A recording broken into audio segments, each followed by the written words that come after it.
The darkness of space stretched endlessly, quiet and cold. In that silence, a massive alien ship moved slowly, its surface shining with strange blue light. Inside, the commanders of the Zorvian Empire watched a small planet on their screen. The planet was blue and green, glowing under the sun. "Target, Earth," said Commander Trek, his voice calm but filled with power. His eyes, golden and sharp, studied the planet like a scientist studying an insect. They had destroyed dozens of worlds before. Civilizations that once thought they were strong had fallen in hours. The Zorvian Empire never failed. And now, they wanted Earth. For months, they had been watching humans, their wars, their greed, their strange emotions. The aliens thought humans were weak. No advanced technology, no galactic defense, no real unity. Just chaos. "This species fights among itself," said Officer Vra. "They cannot even agree on how to live. Conquering them will be simple." But Trek did not smile. He had seen something strange in the human data. Something that made him uncertain. Humans were unpredictable. They survived in impossible conditions. They adapted. They built weapons from scraps. And when they fought to the last breath. "Still," he said finally, "the Empire has decided. Begin Phase 1. Across the ship, glowing runes lit up. Thousands of smaller vessels detached from the mothership and began to descend toward Earth. The invasion had begun. Far below, in a quiet town in Colorado, a young scientist named Ethan Cole stared at the night sky. He worked for a private observatory, tracking unknown objects entering Earth's orbit. For weeks, strange readings had been appearing on his screen. Massive energy spikes, unnatural movement patterns. He had reported them, but nobody listened. Now, as his telescope locked onto something bright and fast, his heart froze. It wasn't a meteor. It was formation flying. Too perfect, too intelligent. "Come on, no way," he whispered. He zoomed in. The objects were metallic, shining silver, and moving with purpose. He grabbed his phone and started recording. Moments later, the power went out across the entire valley. The sky lit up with a pulse of white light, followed by silence.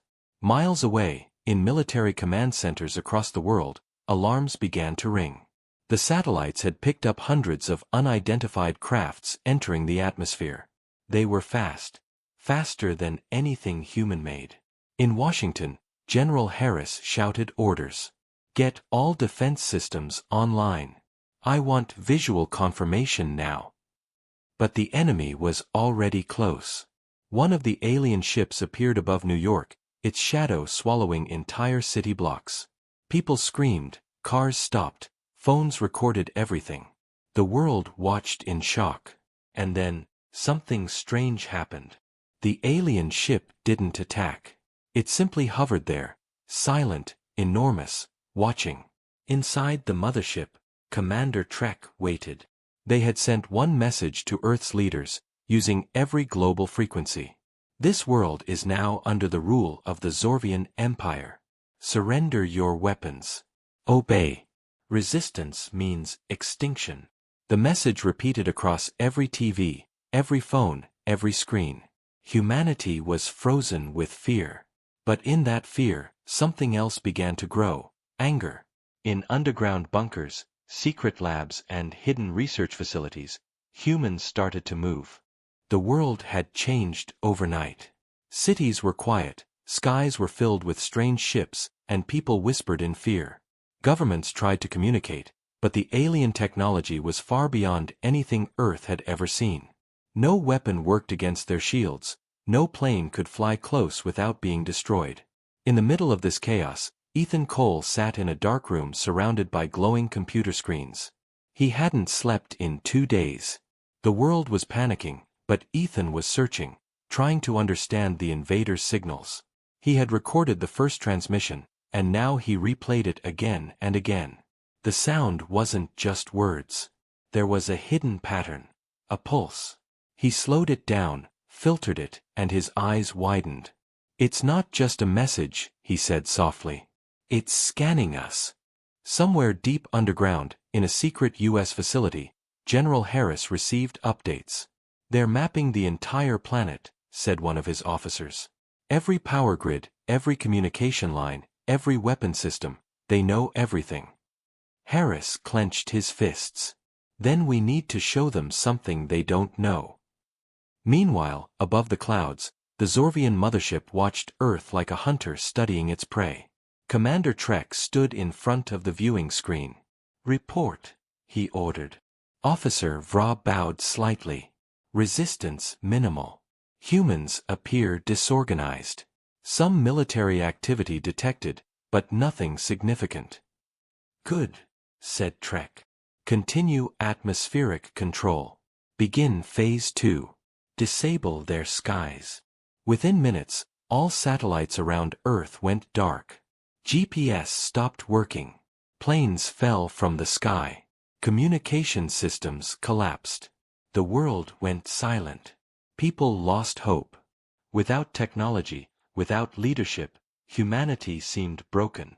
But deep below the Rocky Mountains, Ethan Cole found something.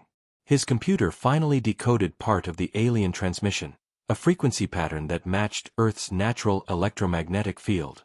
It was how the aliens controlled their ship's shields. Ethan jumped up. They're using Earth's magnetic field to power their defenses. If we overload it... He stopped.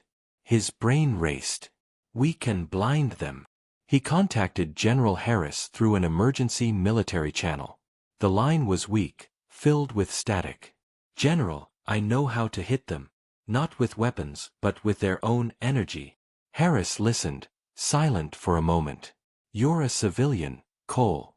But right now, you might be our only hope. They worked together, forming a plan.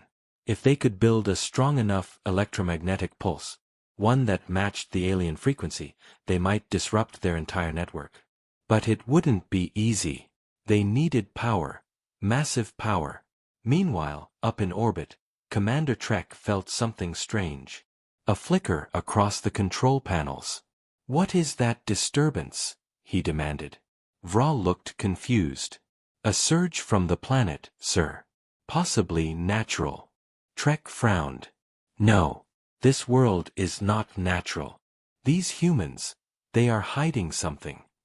His golden eyes narrowed. Send a squadron. Find the source. Moments later, 3 smaller alien ships broke formation and began descending toward Colorado, toward Ethan's location. On the ground, sirens screamed. Military trucks moved fast through the forest roads. Ethan stood near a massive metal tower, surrounded by generators and cables. Engineers worked under pressure, hands shaking. Are you sure this will work? One of them asked. Ethan looked at the storm clouds above. No, he said honestly. But if we do nothing, we lose everything.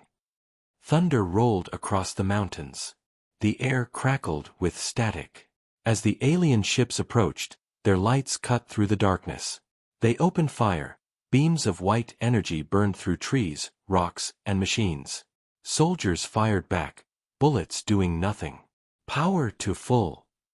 Ethan shouted. The generators roared, lightning flashed, and for a moment, everything went white.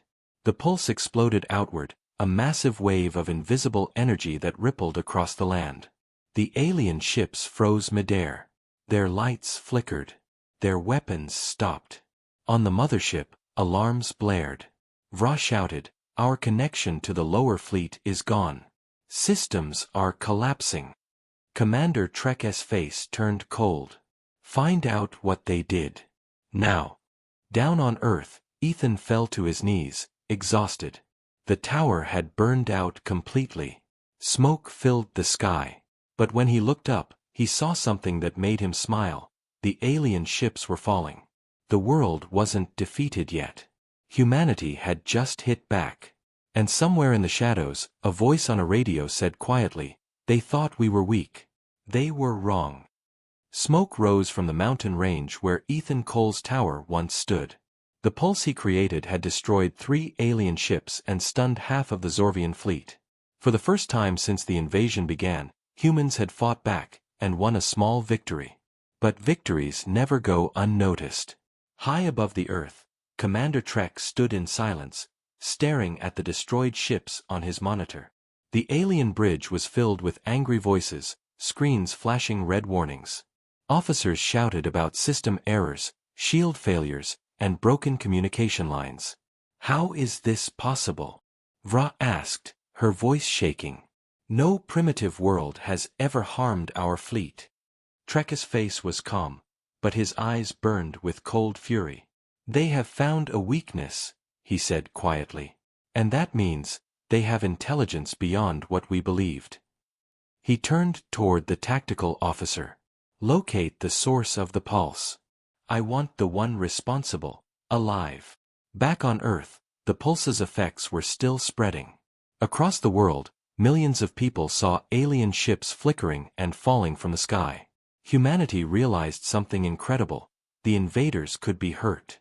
In secret shelters and destroyed cities, hope returned. People cheered. Soldiers smiled. Scientists started working together, sharing data across hidden networks. The message was clear: humanity was fighting back. But Ethan didn't celebrate. He sat in the remains of the mountain facility, exhausted and bruised. Generators were melted, and his computer was half burned. His hands shook as he typed the last bits of code he had saved. "This isn't over," he whispered. "They'll come for us." General Harris arrived in a military chopper, stepping out with a hard expression. "Cole, whatever you did, it worked. You hit them where it hurts. The president wants you in Washington. Now." Ethan looked up. "They'll be watching. If we move too openly, they'll track us." Harris nodded. "We're already ghosts. Let's keep it that way." They flew through the storm, under radar, moving toward a secret command center built deep beneath Washington. It was called Vault 7, a place for last resort strategies, never meant to be used. Until now. As the helicopter disappeared into the horizon, 3 bright dots appeared in the night sky. Alien drones. They followed quietly, invisible to human radar, locking on to Ethan's signal. On the mothership, Vra reported, "Target identified. Human male, scientist class. His pulse disrupted our systems. He is dangerous." Trek leaned forward, his voice low. "Then let us show him what true power looks like." Moments later, a silent beam shot from orbit. It hit the ground near Denver. No sound, no explosion, just light. When the light vanished, the entire city block was gone. Millions watched in horror as the images spread across the internet. The aliens had answered humanity's defiance with pure destruction. Inside Vault 7, Ethan slammed his fist on the table. "They're retaliating. They're trying to scare us back into submission." General Harris growled, "Then we scare them right back." The room filled with scientists, soldiers, and engineers. They studied Ethan's data and began building something new. Not a weapon, but a counter-frequency generator strong enough to disrupt the alien mothership itself. "We call it Project Atlas," said Harris. "And you, Cole, are leading it." Ethan took a deep breath. "Then we need time. Every minute they're up there, they learn more about us." Outside, the alien drones grew closer. One of them hovered silently above the forest, scanning for human signals. Inside the vault, lights flickered. "They've found us," shouted one of the technicians. "Seal the base," Harris ordered. Doors locked, alarms screamed, and soldiers ran to defensive positions. The air filled with the deep hum of alien technology outside. Ethan sat at his terminal, typing faster than he ever had before. The power from the previous pulse had left traces in the Earth's electromagnetic field. He could use that to connect the new generator faster, if he survived long enough. The first alien drone fired. A blue beam sliced through the mountain. Concrete melted. Soldiers opened fire, bullets bouncing uselessly off alien armor. "Cole!" Harris shouted. "How much longer?" 30 seconds. Ethan yelled back. The generator's lights glowed brighter and brighter, humming like a heartbeat. The second drone fired. The walls shook. Dust fell from the ceiling. 15 seconds. Harris turned to his men. Hold the line. Finally, Ethan hit the last key. Now. A wave of energy exploded from the generator, stronger than before. The alien drones froze mid-air. Their lights flickered, then went dark. They fell, crashing into the forest below. The hum stopped. The room went silent. Everyone stared at the screens as signals came back online. Ethan stood up slowly. We did it, again. Harris put a hand on his shoulder. Son, you just gave humanity another chance. But high above them, in the blackness of space, the Zorvian mothership began to glow, like a waking monster. Commander Trek looked down at Earth with a cruel smile. They have chosen war, he said. Then we shall give them extinction. The stars outside the ship flickered, as hundreds more Zorvian warships emerged from hyperspace. The real invasion had only just begun. The night sky burned with light as hundreds of Zorvian warships appeared across Earth's orbit. Each one was massive, shaped like dark blades, glowing with cold blue energy. The stars vanished behind them. The invasion had truly begun. Inside the mothership, Commander Trek stood before a large screen that showed the Earth rotating below. His voice was calm, but every word carried danger. They have proven they can hurt us, he said. That mistake ends today. Begin full planetary domination. Vra looked uncertain. Sir, total domination will destroy the planet's surface. The Empire wanted it preserved.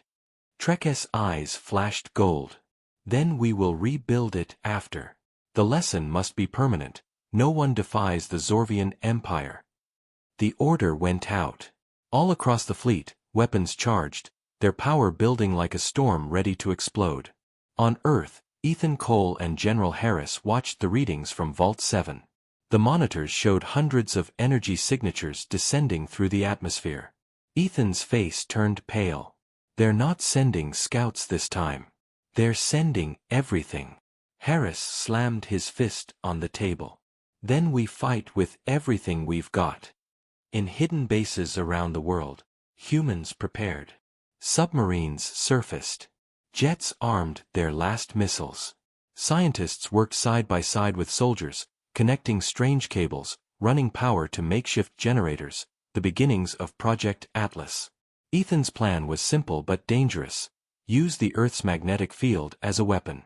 The same field the aliens used for power could be turned against them. But the pulse this time had to be global. One mistake, and they could destroy their own planet. Ethan, said Harris quietly, if this doesn't work. Ethan didn't look up from his screen. Then there won't be anyone left to blame. Above the clouds, the first attack began. Alien energy beams cut through the sky, vaporizing ships, melting cities, turning night into fire. The oceans boiled in places where the beams hit. Humanity's defenses fell fast. But then something unexpected happened. One alien ship, massive, black, and heavily armed, exploded from the inside. A bright burst of orange light tore through its hull. It fell, burning, into the Pacific Ocean. Did we hit that? Harris asked. Ethan shook his head. No. That came from them. Miles away, in orbit, a young Zorvian technician named Zir ran through smoke-filled corridors. Commander dead. Reactor breach, he shouted. The ship had been hit by a virus, not a computer one, but an energy infection spreading through their systems. Back on Earth, Ethan's eyes widened as he read the strange energy spikes. They're breaking down. Something's interfering with their power source. What do you mean? Harris asked. Ethan stared at the screen. They're linked through their own network, and the network is turning against them. It didn't make sense, but it didn't have to. For the first time, alien ships began falling not from human attack, but from their own malfunctioning systems. Inside the mothership, chaos erupted. Lights flickered, alarms blared. Officers shouted reports, systems offline, weapons failing, communication collapsing.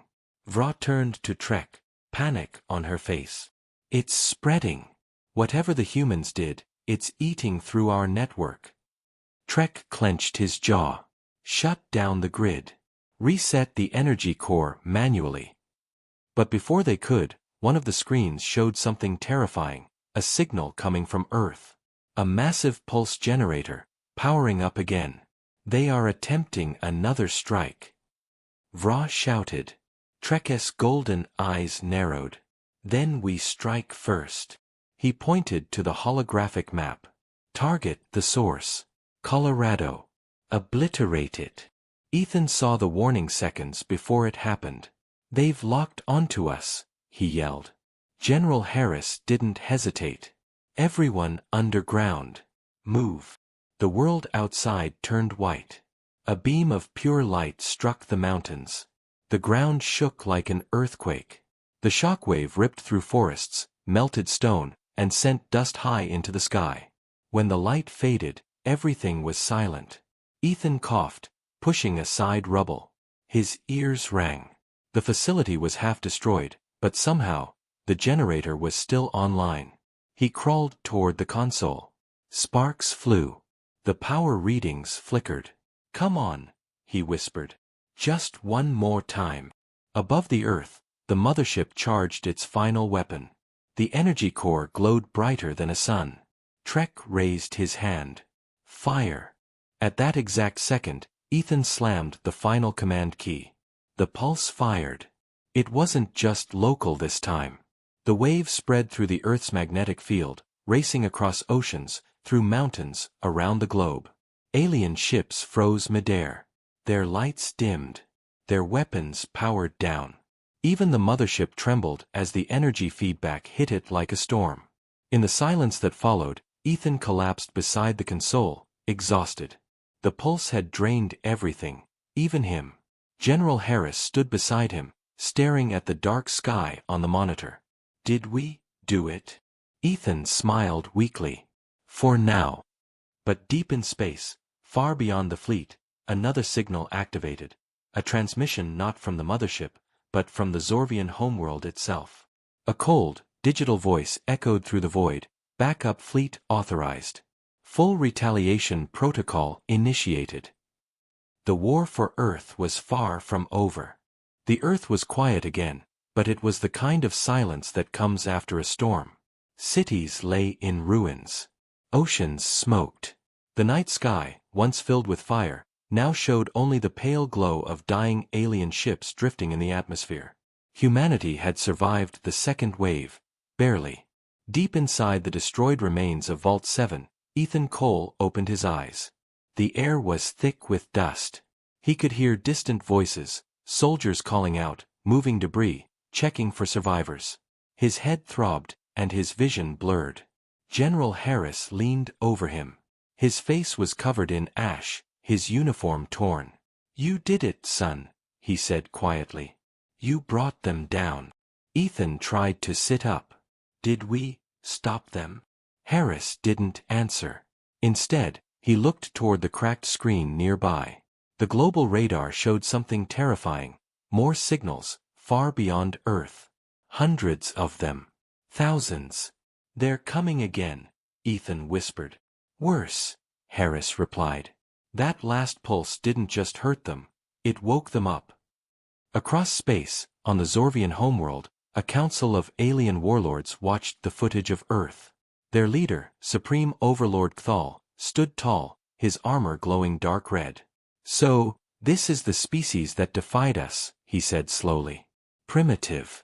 Chaotic. But dangerous. He turned toward the others. Prepare the Dominion fleet. We end this world and erase its memory from the stars. The order spread across the Empire like fire. Dozens of new warships began to form. Larger, faster, deadlier. The real Zorvian army was coming. Back on Earth, humanity knew time was short.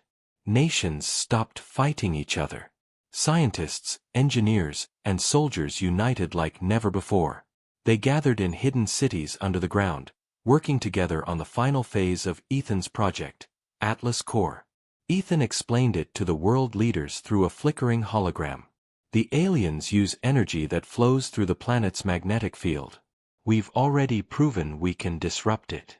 But now, we can turn it into a weapon. A shield. Maybe both. The room was silent for a long moment. Then one leader spoke. And what will it cost us? Ethan looked tired, his eyes hollow. Everything we have left. Weeks passed. The world changed. Broken cities became factories. Ruined satellites were rebuilt into orbital cannons.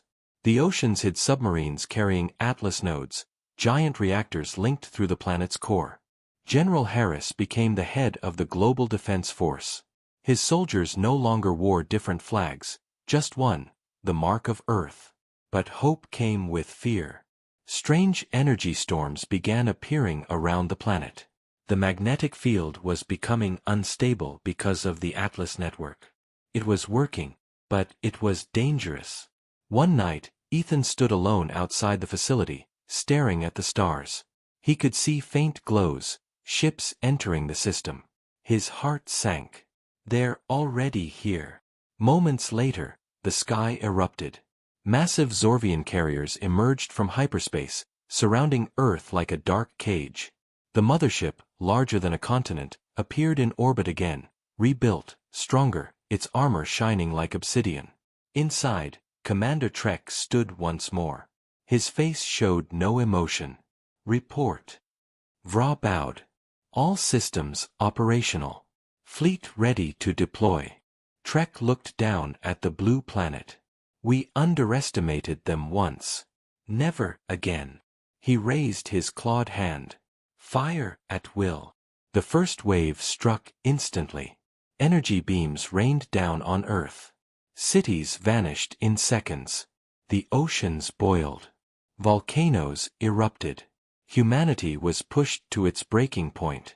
But deep underground, Ethan and Harris were ready. Atlas Core is online, said one of the engineers. All reactors linked. We can activate in 30 seconds. Do it, Harris ordered. Ethan placed his hand on the main control pad. Once this starts, we can't stop it. The magnetic field will go critical. Then make it count, Harris said. Ethan nodded and pressed the command. Across the planet, the Atlas nodes came to life. Blue light shot into the sky from mountains, oceans, and cities. The beams met above the clouds, forming a massive energy grid that wrapped around the entire planet. Earth itself began to glow. Alien weapons struck the grid, but this time the beams didn't destroy. They reflected. The shots bounced back, hitting the alien ships like lightning. Explosions filled space. On the mothership, alarms screamed. Their planet is fighting back. Vra shouted. Trek's eyes widened. Impossible. Ethan's voice echoed through the comms of every defense base. We're not just defending Earth. We are Earth now. Let's show them what that means. The Atlas core pulsed again, sending waves of energy through the magnetic field. Alien ships lost control. Their systems burned. The sky turned bright blue as the power built. For the first time in history, humanity stood united, and struck back with the force of an entire world. Harris smiled grimly as the screen filled with the light of victory. Let them learn, he said quietly. Earth is not a prize, it's a warning. But in the depths of space, beyond even the Zorvian Empire, something ancient stirred, something watching both species. And it whispered in the dark. The real war hasn't even begun. The Earth was burning, glowing like a living sun wrapped in storms. The Atlas core shield surrounded the planet, a shimmering blue barrier of power. Above it, the alien fleet struggled, their ships sparking, weapons failing, systems collapsing one after another. From orbit, it looked like the humans had done the impossible. They had turned their world into a fortress. Inside the Zorvian mothership, Commander Trek watched the chaos unfold. His officers ran in panic as the power grid fried their controls. Shields failing. Hull integrity dropping, shouted Vra. Trek gritted his teeth. Stabilize the core. Redirect all power. It's no use, Commander, another alien replied. The planet's magnetic field is corrupting our systems. It's infecting our technology. For the first time, fear appeared in Trek's eyes. Infecting, he repeated quietly. Down on Earth, inside the Atlas core control bunker, Ethan Cole sat surrounded by flickering screens. The hum of the machine was deafening, vibrating through the floor. Sweat poured down his face as he monitored the readings. "The field's stabilizing," one of the technicians shouted. "They're pulling back." General Harris leaned over the table. "Can we finish them?" Ethan hesitated. "If we push the core any further, it might collapse. We'd fry the atmosphere, or worse, the planet itself." Harris's voice was calm. "If we stop now, they'll come again. You know that." Ethan looked up at him. The weight of every life on Earth hung in his eyes. "Then we end it." He turned back to the console and began typing the override code. The Atlas core started to pulse faster, the ground shaking with each beat. High above, the mothership sensors went wild. Energy levels rising exponentially. Vra screamed. "They're not defending anymore, they're attacking." Trek stood still, watching the blue light of Earth grow brighter and brighter. "They are going to destroy us," he said softly. He took a deep breath. "Then we take their world with us." He reached for the final command switch, planet breaker sequence. The mothership's core began to spin, absorbing all remaining energy into a single weapon capable of cracking a planet's surface. The air around it distorted with heat. Down in the Atlas bunker, alarms screamed. "They're charging something massive," a soldier yelled. Ethan stared at the data. "If they fire that, not even the shield will hold." General Harris clenched his fists. "Then hit them first." Ethan closed his eyes and pressed the final key. The Atlas core reached full power. The planet trembled, oceans rose, mountains cracked. Lightning raced across the sky as Earth itself screamed in energy. And then, the pulse fired. A beam of blue-white light erupted from the atmosphere, hitting the mothership dead center. For a moment, everything went silent. Space itself seemed to freeze. Then, the mothership exploded. The shockwave tore through orbit, destroying hundreds of Zorvian ships in an instant. The blast was so strong it lit up the night sky like a second sun.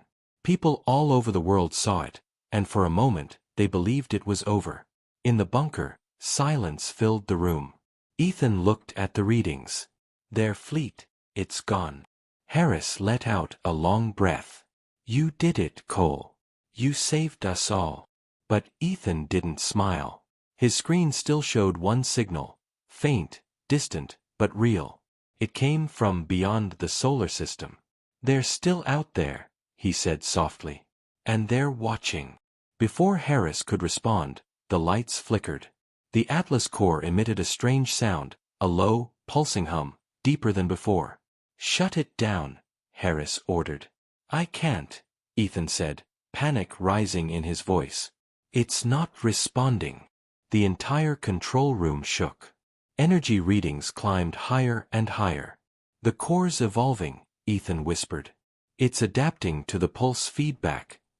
He froze. "It's learning." Outside, the blue barrier around Earth began to shift color, from bright blue to a glowing white. It pulsed like a heartbeat. In the sky, strange symbols appeared in the lightning, shapes that weren't human or alien. "What's happening?" Harris demanded. Ethan stared at the data streaming across the screen. "The energy pattern. It's not ours anymore. Something else is controlling it." The bunker lights went out. For a few seconds, everything was dark. Then the monitors flickered back on, showing an image no one could explain. A face made of light, watching them from the data itself. It wasn't human.